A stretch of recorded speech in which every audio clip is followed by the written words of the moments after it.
muncullah ide bagaimana caranya untuk memetik pohon kelapa biar tidak terlalu susah gitu. Pergilah saya ke tukang las gitu, melihat ada besi-besi bekas. Nah itu saya coba bikin alat untuk naik. Ternyata sangat efektif dan membantu sekali, bisa memetik pohon buah kelapa itu dengan cara yang lebih santuy.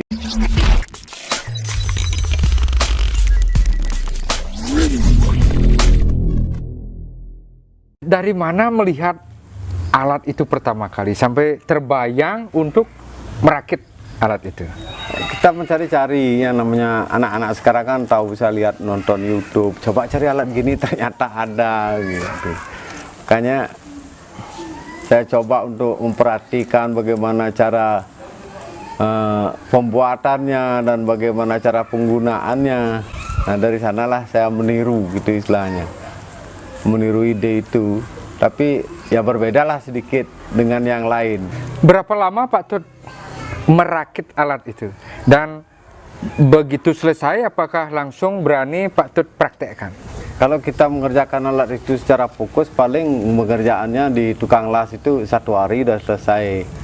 Terus digunakan, pertama kalinya menggunakan, nggak nyaman, nggak enak, diulang lagi, disempurnakan lagi, gitu ada. Setelah kita menggunakan beberapa kali, bagaimana rasanya, nyamannya, enaknya, baru kita pakai. Kira-kira itu sampai 2-3 kali.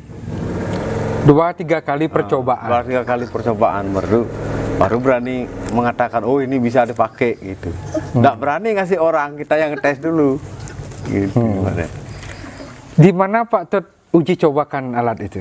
Ya di belakang lah, di Tebe, di belakang Tebe, rumah. ya, di kebun. Itu yang kelapa yang tinggi itu? Bisa ya, kira-kira biar setinggi berapa, yang penting pohonnya nggak bercabang. Gitu. Tapi kan jarang di Bali pohon kelapa bercabang. Maksudnya kita memanjat pohon ya kayu yang bercabang itu sulit. Gitu. Kalau untuk kelapa dia cocok. Pokoknya yang pohon yang lurus itu gampang. Begitu selesai merakit alat itu, 2-3 kali Pak Tut mencoba, merasakan tidak nyaman. Terutama di bagian apa yang tidak nyaman itu, Pak Tut?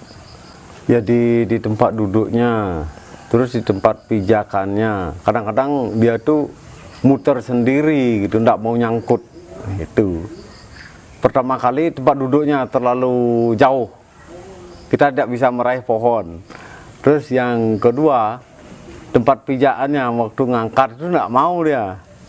Itu tidak mau ngangkat. Tidak mau ngangkat. Pas yang ketiga, itu udah antara keseimbangan ngangkat kaki sama duduk itu tidak enak. Itu. Setelah sekarang itu sebetulnya belum sempurna sekali. Perlu disempurnakan lagi kalau ingin, tapi bisa dipakai. Takut nggak naik dengan alat itu karena kita duduk? Bagaimana kita bisa memastikan cengkeramannya itu aman buat kita? Ya, kalau dibilang takut, awal-awalnya kita ragu, takut. Tetapi kalau orang sudah biasa naik pohon, tidak takut dia. Tidak takut. Tidak takut. Ya, kalau orang melihat aja takut. Ya, terutama yang takut ketinggian. Ya, takut ketinggian. Itu. Kalau dilihat dari bawah, mereka tuh tidak tahu seling yang kita pakai itu seling baja itu. Mungkin kalau dilihat kecil, memang sih kecil, tapi kuat itu. Itu orang tuh takutnya di sana. Kemana saja pernah naik pohon kelapa dengan alat itu? Ya. Apakah di seputaran desa Kukuh saja atau pernah keluar desa? Pernah sih keluar, disuruh bersihin pohon kelapa di pila. Nah itu perlu waktu yang lama di atas. Kalau kita dengan manual sampai 1 jam di atas untuk membersihkan kelapa ya, dari serabutnya, pokoknya sampai bersih, yang kelihatan pelepahnya aja. Itu yang di villa kan memang menonjolkan pelepahnya yang indah. Kalau kita terlalu habis dengan pelepahnya, itu kesan artistik pohon itu tidak ada. Itu membersihkan itu sampai putih itu lama sekali. Itu pernah kalau tidak salah di Canggu, di Pilah apa itu namanya, di pantai. Itu naik itu sudah memastikan untuk keamanan, misalnya sabuk pengaman atau Ya. apa. Ya pasti, kalau sama tamu kita dilengkapi lagi. Dilengkapi safety, kalau belum safety tidak dikasih naik. Tidak dikasih naik. Tidak dikasih naik. Kita dilengkapi gergaji, pisau sama gini, obat semprot untuk insek. Karena banyak serangga kan. Ya, pas di atas tuh saya ketemu dengan kelabang yang namanya kelabang, tawon. Nah, itu dah. Kalau tidak pakai itu disengat kita. Kalau nggak pakai cairan itu. Nah, dia. Iya. Kalau pakai itu kan aman. Kita semprot kayak tawon itu jatuh dah dia. Iya. Ini. Tamu tuh nggak sembarang dia, kalau belum safety nggak dikasih. Nggak dikasih.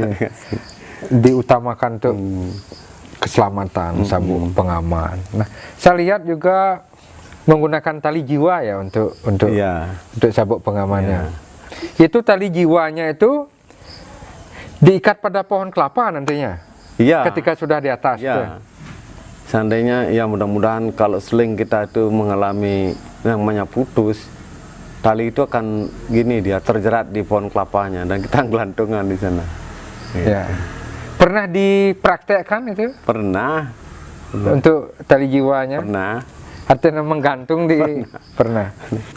Pak Ketut Suwastano ini tidak sembarang untuk memanjat pohon kelapa untuk memetik buahnya ataukah merapikan, membersihkan pelepah pohon kelapa, tetapi tetap mengutamakan keselamatan dengan menggunakan tali jiwa untuk sabuk pengaman. Semoga sahabat Kuko TV terinspirasi. Sampai jumpa.